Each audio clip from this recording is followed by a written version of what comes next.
Now, to begin with, we have to go to this Dutugemunu's father and mother.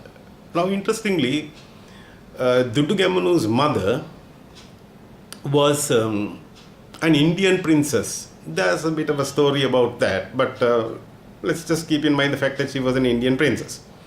So, Dutugemunu's father naturally knew a bit about India. King Kavantissa. He knew something about India. He was married to an Indian. So, his perception of India may not have been one of fear and threat. And then let us look at this King Elara. We know him as King Elara, but apparently the people at that time, and certainly the people in India today, know him as somebody quite different. They know him as Manunidi Cholan. That is the Cholan or the Chola person from the Chola community who upheld the laws of Manu. Now, that is not really contradicted anywhere because everybody agrees that he was a very just man. But the problem is that his justice was quite different to the justice that was being upheld at the time.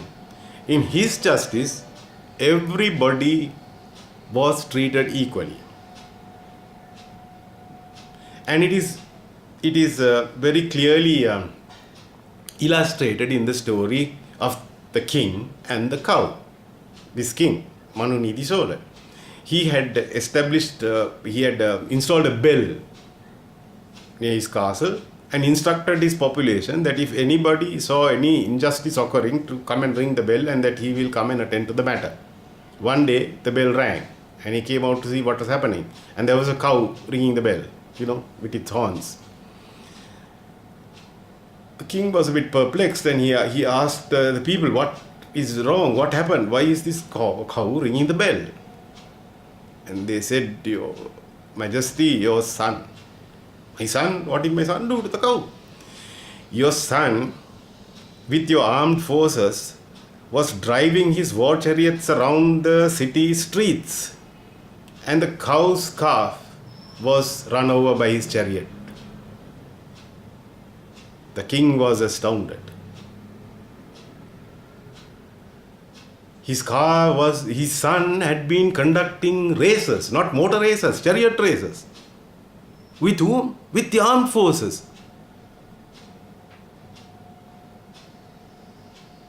The king was shaken because this was abuse of power. He was the king, not his son. According to the king's new principles of justice. It may have looked quite normal to the son, because kings were absolute, they had absolute power, and their children, their wives, everybody used this power. But that was not how Manunidi Cholan saw things. He clearly saw his son had abused the power of the state. So he was sad on the one hand because he would now have to mete out justice to his son, but he was also angry because his son did such a thing. So he called his son and he said, look what you've done. I'm very sorry. You're going to have to pay the price.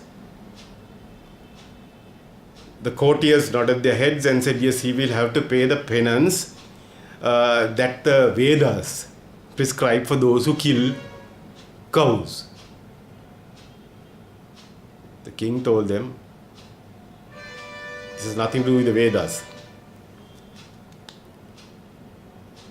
You are trying to, give him the least sentence and shape, You're trying to shape. He said, no. He has taken the life of the cow's child. He has to forfeit his life.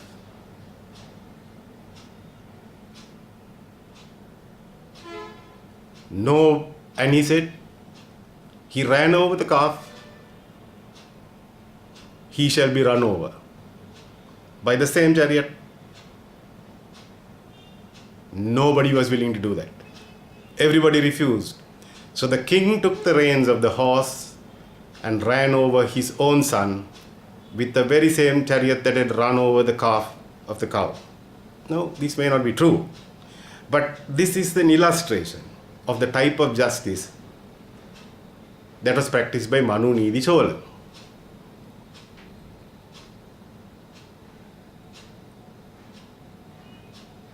And it is a beautiful story because it shows how the king moved against abuse of power. We saw races all over the place run by the king's son with the armed forces, with the full blessings of the king. I don't know how many calves were knocked down and all that, but or whether anything like that happened, but the king's sons running races was considered to be quite normal and quite natural. Now, the next question is, what was this king who was supposed to have been a king of India and who had a capital city in a place called Tiruvarur? What was he doing in Sri Lanka? Why was he in Sri Lanka? Okay, we are told he was an invader. Even if he was an invader, why would he come and sit here? He would have invaded the place, put a governor in charge and gone back to his capital city. Why was he out here? Now this is where I'm going to change the story. So let me tell you the new story. The new story is basically this. King Kavantissa, who was actually quite closely related to Devanampiyatissa, who had actually done so much to spread Buddhism in the country in the time of Asoka, and who had an interest in systems of governance, knew all about what Manu Needi Cholan was doing in his capital of Tiruvarur, and he was much impressed. He was taken up by the whole thing. And he contacted Manu Needi Cholan and said, look, you have a lovely system of justice and I'm very much taken up with that. Can you please come across to my country and implement it here? Of course, it would be difficult for you to come and implement it amongst my Sinhalese people whom I rule. They don't even understand the language that you speak. But I'll give you this Tamil area, the area where these Tamil people are living. They understand your language. So you come and implement it there. Then the other people will also see what you have implemented and hopefully they will all decide that this is a very good system that can be adopted, because your laws are based on the sort of thing that the Buddha tried to teach us and which we very much like. The people here like this. Now Manu Needi Cholan, instead of telling Kavantissa, look here, I have my own country and I have my own problems here, please, I'm very sorry, I cannot come over there. He was not that kind of a guy, obviously, otherwise he wouldn't have this kind of a system. He says all right and he comes and he actually establishes himself out here so that he can do the job. Now while this was developing, the king's courtiers and the king's consorts realized that if the king implemented this system, they would be no different from the common people, and that they would have to subject themselves to the same law that the common people and the cows were also subjected to. They didn't like that. In particular, his elder son, Gamunu, did not like it. That's quite natural. That's human nature. The son said, no, this kind of nonsense will not do. You are trying to make me like a man on the street. It cannot do. I'm going to throw that fellow out from there. This friend of yours, this stupid man from India, this idiot Tamil fellow, I'm going to throw him out. And Kavantissa said, no, you will do nothing of the sort. I have brought him here because he has a system of justice which I like, which is good for the people. You may not like it, you may not benefit from it, but the people will. So you are not going to do anything to him. Gamanu got annoyed. He told his father, you are behaving like a woman, man. You are a disgrace. You should throw that fellow out of the country. Why did you bring him here in the first place? There was conflict between the two of them. And Kavantissa said, you are a wicked man, Gamini.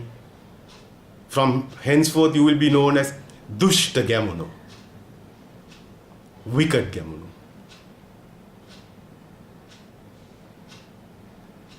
That did nothing to change anything. Gamunu went on with his campaign. He got together an army. He had some problems even with his own brother, who may have taken after his father. I don't know about that. But the important thing is that Gamanu got himself an army with other people like him, who also did not want to have one law for everybody. They did not want to be treated as equally under the law. They wanted their privileges in place. They were the aristocracy. They attacked this Manu Nidi Cholan and they destroyed him. They killed him.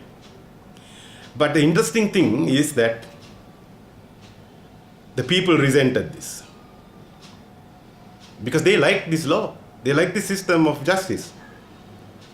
And so, the story about the invasion of Ellara had to be projected, that he was an invader and that he was suppressing the country. And yes, we know he's a just man. We know he's a good man. He's a wonderful man. But he's an invader. He may be a good invader, but he's an invader. And we cannot tolerate an invader. So he was killed. And yes, because he's a good man, we will treat him very well, and we will honor him and respect him and all that kind of thing. And look, this Dushtagamini stuff has to stop. This is Dharma Gamanu. He saved the country. But the people knew who Gamanu was, and the Dharma Gamanu thing didn't stop, didn't actually go away, didn't actually stick. And the Dushta Gamanu thing, it still is there. We know Dutu Gamanu very well. We know him as Dutu Gamanu, not Dharma Gamanu. No. So in the back of our minds, we know what happened, and the name sticks. So if we look at the story from this point of view, then we realize that what Kavantissa tried to do was actually to bring something into the country. The same way Buddhism was brought into the country. Buddhism was sent into the country by Asoka. It was brought in here by Devanampiyatissa, or whoever was the king at that time. And it became the foundation for the civilization of our country. Now, if Gamanu had not rebelled against this system of justice, we would have had a system of justice that would have been better than anything else in the world today. We would have been far ahead of the West. And we will have the kind of ideological basis, the kind of legal basis which can make us a very strong and powerful democratic nation in the world today. We will be able to actually set the standards for the rest of the world. But Gamanu ruined that chance by killing this chap Ellara, who we called Ellara, who was actually known in India as Manu Nidi Cholan. Now, what do we do in that case? Then our whole understanding and attitude has to change. Then we have to look at things in a broader way. We have to look at things from a global way, or from a species point of view. And when you look at it from the species point of view, what was actually happening was not invasion, but interaction. Now, you see, when somebody comes to visit you, if you take a sword and go charging at him and say, "Get out of my house," he might also turn back and hit you, right? Or something might happen. So, unless you can manage these interactions, there will be trouble. And I'm not saying that people are saints. So, when there's an interaction, then there will be some kind of basis, exploitative basis, oppressive basis will be there. But your wise people have to understand what is really happening and learn to take the best of what comes their way, learn to give and take in such a way that instead of leading to conflict, there is a sort of mutual. It's difficult. I'm not saying it's easy. Look at what happened in Africa. Look at what happened in America. The Indians got wiped out. The Africans became into slaves. So I'm not saying this is an easy thing.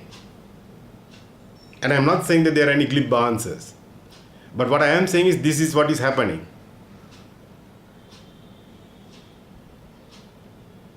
There is a global exchange, there is a global flow of information, knowledge, technology. And the ones who have the better flow will tend to dominate the better technology, better knowledge, better whatever it is, will tend to dominate those who don't have it. Now, tell me what the people who don't have it must do. Maybe they have something which is better, or they think is better. So how do we then mediate? How do we sort of, make things equitable? I don't know. But fortunately for us today, because of the crisis that we are facing in terms of unsustainability, the whole world, within a few days' time, you will hear about this. I think maybe in another 2 weeks or so, you will hear from the United Nations that we are going to move towards sustainable development, that we have to move towards a sustainable civilization because our current civilization is unsustainable. And one of the most important elements of sustainability is what they call equity. Equity is not equality. Equity means that you get the push you need to bring everybody onto a level playing field. You will tell me now that I am one of these utopian idealists and I am talking through my hat and this will never happen. All right, you can say whatever you like. But I am also telling you that at the United Nations, this is exactly what people are thinking. This is exactly what people are grappling with.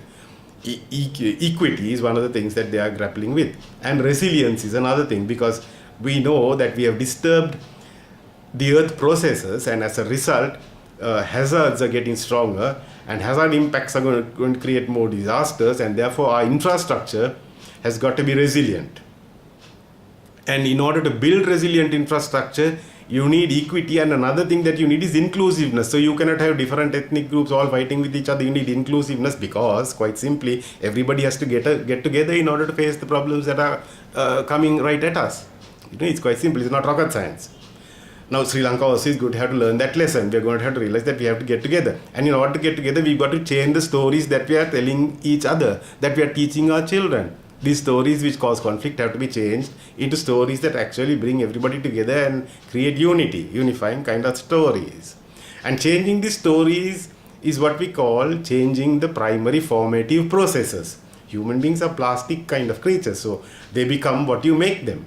So if you change our primary formative processes, then we will have a different kind of people who can actually work together. And we are a small island, just 20 million people. So changing 20 million people is much easier than changing 7 billion people. And we are a beautiful island, as I have told you before. Our geostrategic location gives us immense potential. So if we can just take the trouble to tinker around with our primary formative processes, very simple. Let's just begin by changing the stories that we tell our kids. That's not rocket science, right? You can do it as a father or as a mother. You can do it yourselves. You don't even need the teachers for this. Change the stories that you tell your children. If you cannot look around and find stories that bring people together, then invent them. I mean, human beings are storytellers by nature. Invent your own stories of unity. Bring your children together. That's all you have to do. There will be more complex things which have to be done later. Let the experts get involved in that kind of thing. But you start the ball rolling. You start by telling your children a completely different set of stories. You can even change the existing stories like I did a little while ago. So that's the first thing that you can do. That's the way to begin. And I hope that all of you will start this work, which will have very interesting outcomes, which I hope I will be able to live long enough to see. And I hope that all of you will also see, and that you will actually be involved in making these changes.